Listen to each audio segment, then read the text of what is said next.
Gunner Stockton, Joey Aguilar are two of the big takeaways from this game. So this was your idea to revisit some of the preseason quarterback rankings. So I had some tiers. Let me put this up on the screen. These are my tiers. These are my preseason tiers. Before you guys, hate on me, this is what I thought before we saw any games in 2025. So just run through this real quick. I kind of had these tiers. Top 3, just the experienced, good quarterbacks: Garrett Nussmeier, Lenore Sellers, John Mateer. Then that next tier, 4 through 6, unproven potential stars. You got DJ Lagway, Arch Manning, Austin Simmons. Then you got experienced, limited upside. This is looking like the best group of the bunch so far in 2025. Diego Pavia, Taylon Green.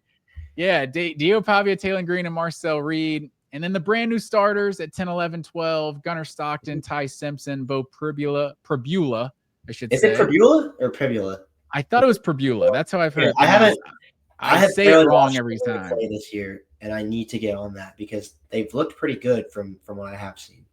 Yeah, I mean, the Kansas win was legit. Other than that, it's just been some cupcakes, but get South Carolina this week, so we'll see. South Carolina. Whatever that means. Yeah. But then some experience, 13 through 16. I'll say I was way off on this group. Some experience not good at Joey Aguilar, Jackson Arnold, Blake Shapen, and Zach Calzada. So let me go ahead and there we go. So we got some stock up and stock down here, sir. I'll admit. How was Calzada stock down? Where's he supposed to go? Because he is not starting, sir. Oh, that's right. Who is it? Cutter? Was it No, not Cutter. What's his name? It's on the next slide. Yeah, I have his name. That shows what I know about the Kentucky Wildcats. I watched.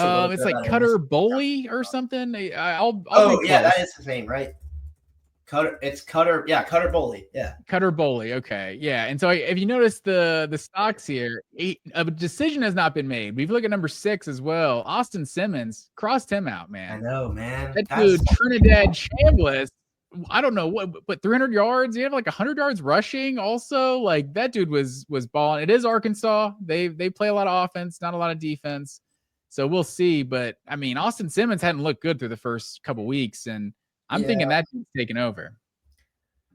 No, Simmons is going to still start, I think. You think? Yeah.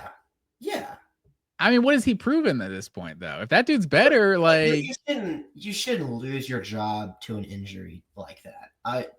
It happens all the time, though. I'd be stunned if Lane does that, man. I'd be really stunned this week. Maybe we could talk about it later in the year, but with how high they were on Austin Simmons entering the year, you don't want to pull the plug on him this early, man. I mean, he has not lit it up, and I do agree with you that his stock is certainly down, but I don't think it's down enough to be out on the kid yet completely. I mean, it might not necessarily be that he's losing his job due to injury, though. Is he just losing his job due to performance? Like, this guy came in and played better than he's played all season. But it's the middle of September. It'd be one thing if they were like in Clemson's situation and they were like, 1-3 and he's thrown like 2 touchdowns against like 15 picks. But like that hasn't happened. Yeah, no, that's fair. If you look at my my stock up, stock down here, you'll notice a lot of green arrows. A lot of guys better than perceived to start the year. I got Lenore Sellers down. Lenore Sellers should have been in the experience limited upside. I think we all got a little too excited about Lenore Sellers. Obviously, he got injured. He got the concussion or maybe a concussion in the Vanderbilt game. But I mean, you look at his stats in the first couple, like he's throwing the ball like 12, 15 times. Like, awesome, dude. How much better is he than Marcel Reed? Not much better, which I will agree with because Marcel Reed looks pretty awesome. But I mean, I watched pretty much all of that Virginia Tech game from week 1, and maybe Virginia Tech just isn't very good, but Sellers was pretty awesome in that one. Now I know that they just got their teeth kicked in by Vanderbilt and he got injured, but again, they lost the third game too, right? They lost was Old Dominion this past week? No, someone else beat them. Virginia Tech. They just fired the I think they did lose to someone that was like not good. But I don't know if I would agree with being like, we should have always seen this coming. We should have had Sellers in the experience lineups on tier, because like he was pretty electric to end the year last year, and Yeah. I'm still overall pretty positive about Sellers. I would not have him as a top 3 quarterback in the SEC right now. I just don't think you can justify that. But could he still end up being that before the year is over? I think yes, because he's sick.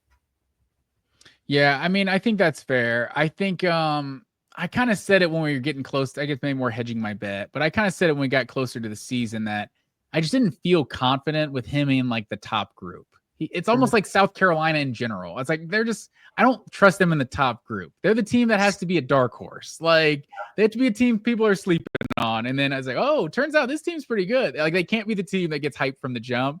I kind of feel the same way about Lenore Sellers, but maybe controversial. Garrett Nussmeier, I would say that arrow implies no change. I don't have him number 1. I just don't think his stock is down. I'm not overreacting. They've had a much tougher first 3 games than a lot of teams, playing at Clemson, playing Florida at home. Probably 90% of this list has not played 2 teams that are that good to this point. So I was never super high on Nussmeier. That obviously you might disagree with him being number 1 on the list. I just didn't really know about many of these quarterbacks in the SEC. There's a lot of unproven guys this year, and he felt like the number 1, but right now it feels like there is no real competition. I think unanimously everyone thinks John Mateer is the best quarterback in this conference right now. Yeah, I mean, are you the same? No, I still feel like Nussmeier has done enough to be the best quarterback in the SEC. I would have John Mateer at number 2, but I mean, Nussmeier, this is the 3rd quarterback in a row I've come and been like, no, I do think this guy's good. So I know it just sounds like I just love everybody, but like, yeah, I mean, I had Nussmeier as the best quarterback in the SEC going into the year, just because he had more of a body of work than Arch Manning does. I did think by now Arch Manning would be the best quarterback, or like eventually, but we'll get to him in a second. Nussmeier has not been like the top 5 pick in the draft looking guy that I've kind of wanted him to be through these first 3 games, but I think he's done more than enough to still be the best quarterback in the SEC just because of the resume that they have so far. But John Mateer did go crazy against Michigan. John Mateer looks pretty awesome, man. For sure. I think Auburn, Oklahoma, it's going to be a fun game this week. Here, let me instead of having this is kind of where we're at the start of the year with the tiers. This is my new ranking after 3 games. So tell me what you think about this. This is Matt Green's. This is Matt Green's rankings. This is not Bo Underwood. So what do we think right here? What do we think through the first 3 games of the season? Am I overreacting to have Gunner Stockton at 3? Like Taylon Green has looked great so far this year. Marcel Reed has looked really good. Diego Pavia has looked really good. I kind of feel like those are the road warriors right there. Those 4: Gunner, Taylon Green, Marcel Reed, and Pavia. All 4 of those guys have looked really good in really tough games on the road. Aguilar, I just kind of like he had a huge game. He obviously destroyed Georgia, but we've also seen guys do that at home. Like we've seen guys play really well at home. I really want to see what Aguilar looks like when Tennessee's on the road. We've seen Heupel teams lay some eggs on the road basically every year, right? They kind of do have one each year. Was Arkansas a year ago, the South Carolina game. I mean, 2023 team wasn't as good. Missouri just blew them out that year. That was arguably just a better Missouri team, but Florida, I think, blew them out as well on the road. You've just seen Heupel teams. Obviously, Georgia blew them out on the road 2022, but you've seen a lot of Heupel teams struggle on the road. So Aguilar, I'm ready to put Aguilar higher. I think his ceiling is like maybe the best quarterback in this conference. Like I think that's not out of the realm of possibility. Absolutely. Maybe top 3.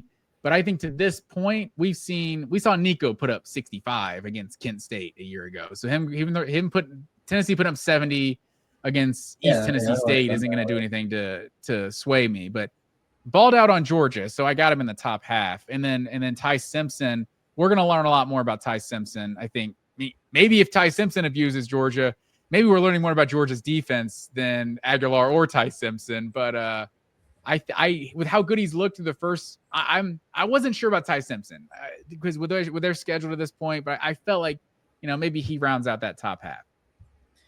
Yeah, I'm not really sure what to make of Ty Simpson right now. I think we're just going to have to wait and see how he looks against Georgia because he looked bad against Florida State, and he's looked pretty good ever since. It's just hard to read into that when that's all your sample size is. I would put Aguilar even high. I don't want to overreact to one game, but that's what you have to do on September 15th. And man, I was just so impressed with everything Aguilar did pretty much against Georgia. I know he ended up with 2 picks on his stat sheet, but I mean, he was making throws from the pocket. He was getting out, and when the play broke down, he was finding guys. He was hitting all 3 levels of the field. He was hitting deep shots. He was hitting stuff over the middle. He did everything that you need to do. And I agree. It would be nice to see him again on the road, and I'll definitely be tuned in when that happens. But still, road or not, he just played Georgia, and he did that. And yeah. I think that is. You kind of got to overreact a little bit with college football when everyone's only played one conference game and stuff. And I think Aguilar is a top 5 quarterback in the SEC after that game. I just do. I mean, he looked like one. Yeah, I mean, you could definitely convince me. I wouldn't hate on anyone who thought he was a top 5, top 3 quarterback in the league. And this is just through the first 3 weeks, so not necessarily projecting, how these guys are going to finish. But then my bottom half got Blake Shapen. They had the big win over Arizona State. He's looked good so far. Bo Pribula, limited competition. He's looked better than what's his name and then Drew Aller to this point. So yeah, we'll have to continue to monitor that. I'm sure Penn State fans are. We got Lenore Sellers at 11. Trinidad Chambliss because he's the new guy. I think he's the new guy. I still have Sellers at the top 8. Do you? I mean, look at his numbers though. He hasn't done much passing this year. Dude, he's good. He's just such a crazy athlete. I mean, he's probably more limited as a passer than I thought. He can really connect on deep shots and he can really connect on quick hitters and doesn't give you much else, which that is limiting for sure. But he's such a powerful athlete and such a great runner, and he's just broken off so many crazy runs in his career that I just think he has an ability, he has a game-changing kind of superpower that not every quarterback on here does. So I think you've got to rank him higher. No, that could be fair. I look at what they did against Virginia Tech, and Diego Pavia absolutely torched that Virginia Tech defense. Yeah, Diego looked pretty awesome, dude. Steelers didn't exactly do that much, so. But he had some really nice plays in that game.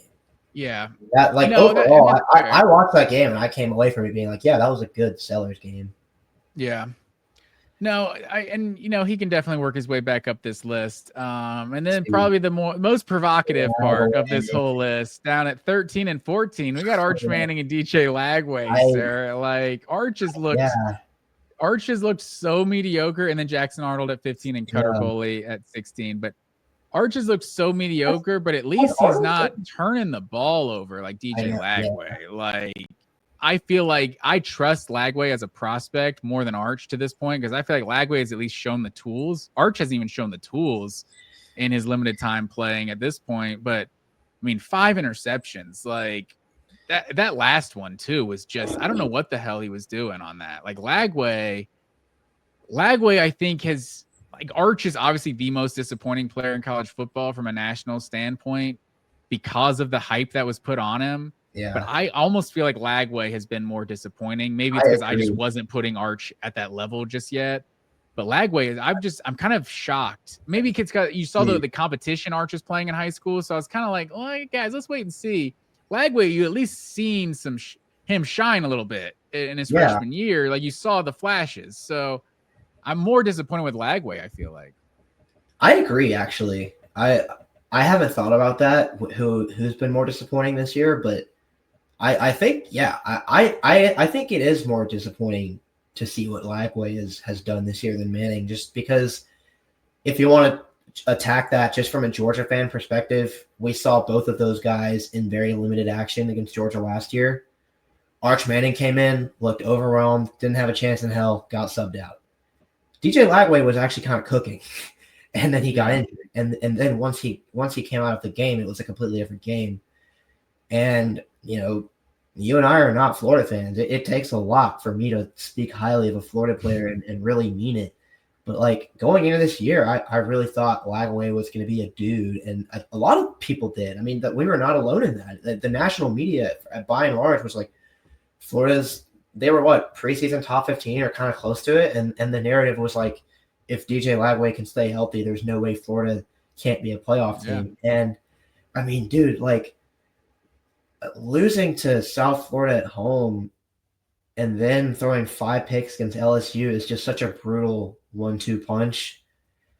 I like, at my first glance, I'm like 14. Come on. But, like, no, I think he kind of belongs down there right now. Yeah. I mean, it's just been such a brutal stretch. Well, and you consider the fact how many Florida fans, if you told them you're gonna give up 20 points to LSU in Death Valley? Yeah. Like, Florida's winning this game. Yeah. Like, and your quarterback throws 5 picks and they only scored 20 points. Like, okay, I imagine we got to be doing something. And for the defense to play as well as they did on the road in Death Valley, and they still can't get a win, like, I don't know where Florida goes from here. I have a hint where Florida's going to go from here. I don't think it's uphill. I haven't. And so now there'll be game day next week, so they can just get embarrassed in front of the whole country, and that'll make Napier feel better. So, it's so your biggest critique, I guess. Before we get to your biggest critique of this list, I mean, maybe this is one of the biggest critiques of this list, but why am I drinking crazy Kool-Aid, and why is Gunner Stockton not belong at number 3? And who should be ahead of Gunner Stockton? You seem surprised with Gunner. I know because that was just a pure gut reaction first second of seeing it. But yeah, I mean, you make a good question. You make a good point when you actually asked me to explain myself. Honestly, I mean, yeah, you could really argue that nobody has a more impressive resume than Gunner Stockton right now. That is admittedly because every quarterback's resume this year so far is like one conference game, maybe 2. Yeah. Maybe you played an out-of-conference team week 1 that was good. But so maybe you could argue Taylon Green or Marcel Reed above him. I'd probably lean more towards Reed as the guy that you could argue, just because it's like he went up against Notre Dame and was also just lights out money. That's just to take your pick. But yeah, pick which quarterback masterclass you like more, value more, whatever. But yeah, Stockton, to be able to do that on the road in that environment with all of the concerns that I had about him, like I got up on here and said for like 30 minutes straight how he can't how he's afraid to push the ball downfield, and how I was worried about his confidence, and how all of those things. And he just put all of that to bed in that game, man. I mean, he came out first play of the game, rips that shot to Colby Young for 45 yards, and it truly just never let up from there. I mean, he had a fumble that was pretty eerily similar to the Notre Dame fumble, where he just holds the ball too long, doesn't see the guy, fumble. That's a bad play, and you do have to clean those up. But I really think, unless there's just a play that I'm forgetting about, I think that was like the only bad Gunner Stockton play of the whole game that I can point to right now. So maybe he does belong at 3. I think the lowest I have him is 4. So yeah, I'll give you that, actually. Yeah, I mean, what a performance, really. I don't know the last time my opinion on a Georgia player, certainly a Georgia quarterback, shifted so much following one game.